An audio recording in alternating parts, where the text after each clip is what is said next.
Hello friends, आज का जो हमारा टॉपिक है वो क्रूड ऑयल के बारे में है। क्रूड ऑयल हम आज तो यूज़ करते ही हैं, बट एंशिएंट समय में भी इसका यूज़ किया जा चुका है। बहुत सारे प्रोडक्ट्स जैसे पेट्रोलियम, डीजल, ये सारे प्रोडक्ट्स क्रूड ऑयल से ही निकाले जाते हैं। ग्रीक साइंटिस्ट के हिसाब से बेबीलोन जो कि 4000 ईयर्स पुरानी एंशिएंट सिविलाइजेशन है, उसमें भी पेट्रोलियम का यूज़ किया जा चुका है।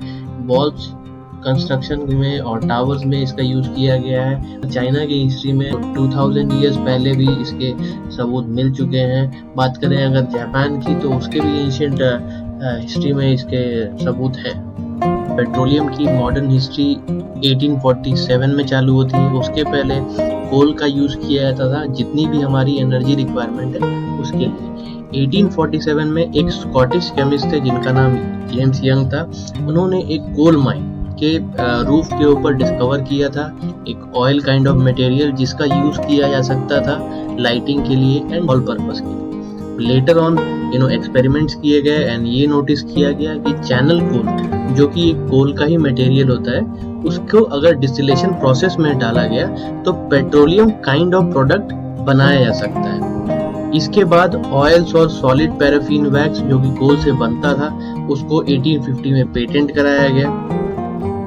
उसके बाद यंग, मेल्ड्रम एंड एडवर्ड विलियम बिनी ने मिलकर एक कंपनी बनाई, E.W. Binny and company. Later on 1856 में फर्स्ट ऑयल रिफाइनरी बनाई गई। मॉडर्न ऑयल वेल भी रशिया में 1846 में चालू किया गया था। कंट्रीज के पॉइंट ऑफ व्यू से अगर डिस्कस करें तो 1900 तक अमेरिका लार्जेस्ट प्रोड्यूसर हुआ करता था। वेनेजुएला में भी ऑयल के बारे में इंफॉर्मेशन था और 1910 में फर्स्ट ऑयल वेल डिग किया गया। इसके बाद कंपनीज एरियाज में जाके रिसर्च ऑपरेशंस कर रही थी ताकि ये पता चल सके कि कहाँ ऑयल की अवेलेबिलिटी है। मेजर टर्न इसमें तब आया जब मिडिल ईस्ट में ये पता चला कि ऑयल की अवेलेबिलिटी है। जैसे 1908 में ईरान में पता चला, 1927 में इराक में पता चला, 1932 में बहरीन में पता चला, 1935 में फिर कतर में पता चला, 1938 में सऊदी अरेबिया एंड कुवैत में पता चला एंड लास्ट 1958 में यूएई में पता चला। मिडिल ईस्ट में ऑयल के बारे में पता चलने के बाद वेस्टर्न कंट्रीज का इंटरेस्ट बहुत ज़्यादा बढ़ने लगा। वो एग्रीमेंट करने लगे। जैसे सऊदी अरेबिया के साथ अमेरिका ने एग्रीमेंट किया कि वो उसको प्रोटेक्ट करेगा एंड उसके एवज में सऊदी अरेबिया उसको अपने ऑयल का एक्सेस देगा। प्राइसेस भी इसके कारण बहुत ज़्यादा फ्लक्चुएट करने लगे। तो कुछ ऑयल कंट्रीज ने मिलकर ये डिसाइड किया कि एक ऑर्गेनाइजेशन बनाते हैं। तो 1960 में एक ऑर्गेनाइजेशन बना, organisation of the petroleum exporting countries, जिसको वो ओपेक बोलते थे।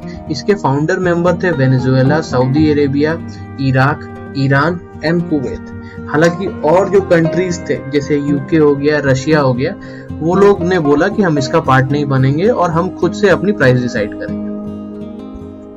Pricing and other relevant factors को समझने से पहले हम ये समझते हैं दरअसल ये ऑयल बनते कैसे हैं। तो उसके लिए हमें फॉसिल फ्यूल को समझना पड़ेगा, जो कि सॉलिड, लिक्विड और गैस तीनों फॉर्म में होता है। सॉलिड फॉर्म में जैसे कि कोल हो गया। दरअसल हुआ क्या था कि बहुत साल पहले जितने भी प्लांट्स थे, जितने भी एनिमल्स थे जो कि डेड हो गए, वो जमीन पे गिर गए। उसके ऊपर सैंड, मड, क्ले का लेयर बन गया इस तरह से। इस लेयर में धीरे धीरे पानी का प्रेशर पड़ने लगा, एयर का प्रेशर पड़ने लगा एंड उसके कारण वो धीरे धीरे डिकम्पोज करने लगे। एंड उस डिकम्पोजिशन के प्रोसेस में और उस प्रेशर के कारण सेडिमेंट्री रॉक्स बने एंड उसके थ्रू फॉसिल फ्यूल को निकाला जाने लगा। किस प्रकार का फॉसिल फ्यूल होगा ये डिपेंड करता है कि क्या टेम्परेचर था, क्या टाइम था और क्या प्रेशर कंडीशन था। तो लैंड पे अलग मेथड होता है, वाटर पे अलग मेथड होता है। लैंड पे इस तरह की मशीन होती है, ये लैंड के अंदर इस तरह से इसको कनेक्ट किया जाता है एंड यहाँ से निकाला जाता है। बात करें अगर वाटर की, तो वाटर के ऊपर इस तरह का स्ट्रक्चर क्रिएट किया जाता है। ये स्ट्रक्चर इस तरह से पाइप्स के थ्रू चीजों को बाहर निकालता है। एक बार हमने ये प्रोसेस स्टार्ट किया तो हम इसको स्टॉप नहीं कर सकते। दो रीजन है, एक तो बिलियंस ऑफ डॉलर्स का इन्वेस्टमेंट लगता है, दूसरा एक बार उसको बाहर निकाला गया तो उसको स्टॉप करने से बहुत सारी रिसोर्सेज वेस्ट भी हो सकती है। क्रू मैनेजमेंट भी इसमें एक बहुत बड़ा इशू होता है। रीजन ये है कि यहाँ रहने की ज्यादा व्यवस्था नहीं होती है। एंड चाहे वो मेंटेनेंस के लोग हो, चाहे प्रोडक्शन के लोग हो, चाहे सर्विसेज के लोग हो, उनको लाना ले जाना पड़ता है। तो इसके लिए हम लोग शिप्स और हेलीकॉप्टर्स का इस्तेमाल करते हैं। एक बार क्रूड ऑयल निकाल लिया जाता है, उसके बाद उसको रिफाइनरी में ट्रांसफर किया जाता है, वहाँ पे उसको प्रॉपरली स्टोर किया जाता है। स्टोर करने के बाद उसको फर्नेस में ट्रांसफर किया जाता है, जहाँ पे उसको हीट किया जाता है। हीट करने के बाद फिर उसको डिस्टिलेशन सेंटर में ट्रांसफर किया जाता है, जो कि इस टाइप का दिखता है। इसके अंदर टेम्परेचर जो रहता है वो 450 डिग्री सेल्सियस तक रहता है। टेम्परेचर नीचे ज्यादा रहता है, टेम्परेचर ऊपर बहुत कम रहता है। उसका रीजन ये रहता है कि इसके कारण जो ऑयल है वो लेयर्स में बढ़ जाता है एंड प्रोडक्ट्स को निकालने में आसानी हो जाती है। ये होता कैसे ये समझते हैं। सपोज इस तरह से यहाँ से ऑयल को अंदर ले गया, ऊपर में क्योंकि टेम्परेचर कम रहता है तो एलपीजी बन जाता है। उसके बाद जो है वो गैसोलीन बन जाता है, जो कि कार्स वगैरह में यूज किया जाता है। नैफ्था जो कि प्लास्टिक में यूज किया जाता है। केरोसिन बन जाता है, फिर नीचे का लेयर जो कि एविएशन में यूज किया जाता है। डीजल जो कि डीजल इंजन में यूज किया जाता है। हैवी फ्यूल ऑयल जो कि शिप्स में यूज किया जाता है। जो रेसिडुअल फ्यूल होता है वो construction of road and small things के लिए यूज किया जाता है। एक बार डिस्टिलेशन प्रोसेस से सारे प्रोडक्ट्स निकल जाते हैं, उसके बाद भी फर्दर रिफाइनिंग की जरूरत पड़ती है ताकि उसे यूजर फ्रेंडली बनाया जा सके। बहुत सारे स्मॉल टाइप के तरीके का इस्तेमाल किया जाता है। जैसे फर्स्ट हो गया क्रैकिंग। क्रैकिंग में जो भी हैवी ऑयल्स होते हैं उनके सिंगल मॉलिक्यूल्स को और स्मॉलर पार्ट्स में ब्रेक किया जाता है। दूसरा प्रोसेस हो गया रीफॉर्मिंग, जिसमें सपोज नैफ्था अगर निकला है तो नैफ्था का जो मॉलिक्यूल का स्ट्रक्चर होता है और गैसोलीन का जो स्ट्रक्चर होता है उसमें थोड़ा डिफरेंस रहता है, उसको सेम स्ट्रक्चर में लाया जाता है एंड उसके बाद यूज किया जाता है। तीसरा प्रोसेस हो गया ब्लेंडिंग। जैसे कि पेट्रोल पंप में आप जाते हैं और देखते हैं कि नॉर्मल और प्रीमियम होता है। इस प्रोसेस के थ्रू डिफरेंट मटेरियल्स को मिक्स करके प्रोडक्ट्स बनाए जाते हैं। ट्रीटिंग एक प्रोसेस होता है जिसमें इन्वायरमेंट फ्रेंडली बनाया जाता है प्रोडक्ट को। सपोज अगर सल्फर है जो कि इन्वायरमेंट के लिए अच्छा नहीं है तो उसको निकाला जाता है। हालांकि बाद में सल्फर का भी यूज किया जाता है फर्टिलाइजर के लिए। प्राइस को समझने के लिए सबसे पहले हमें ये समझना पड़ेगा कि एक barrel equal to 159 litres of petrol होता है। सिचुएशंस जहाँ पे डिमांड बढ़ी और पेट्रोल की प्राइस बढ़ी उसको समझते हैं। सबसे पहले जब ओपेक का फॉर्मेशन हुआ था तो उस समय $3 पर बैरल रेट हुआ करता था। उसके बाद फर्स्ट क्राइसिस जो है वो तब आया जब इजराइल का इजिप्ट, सीरिया और जॉर्डन के साथ वॉर हुआ। वेस्टर्न कंट्रीज को अरब कंट्रीज सप्लाई नहीं कर रहे थे। इस समय रेट हो गया था $12 पर बैरल। सेकेंड तब हुआ जब ईरान रेवोल्यूशन हुआ, उस समय प्राइस लगभग $32.5 पर बैरल हो गया था। फाइनेंशियल क्राइसिस जब 2008 का हुआ उस समय और रेट बढ़ गया और ये 140 से $145 पर बैरल हो गया। 2011 में यूएस ने एक नई टेक्नोलॉजी इजाद की जिसको फ्रैकिंग बोलते हैं। इसके थ्रू पेट्रोल को बहुत सस्ते दाम पे बनाया जा सकता था। उसके बाद एक मेजर प्रॉब्लम आई 2020 में जब कोरोना वायरस आया था। इस समय पेट्रोल का दाम बहुत ज्यादा घट गया, इनफैक्ट ये माइनस में चला गया।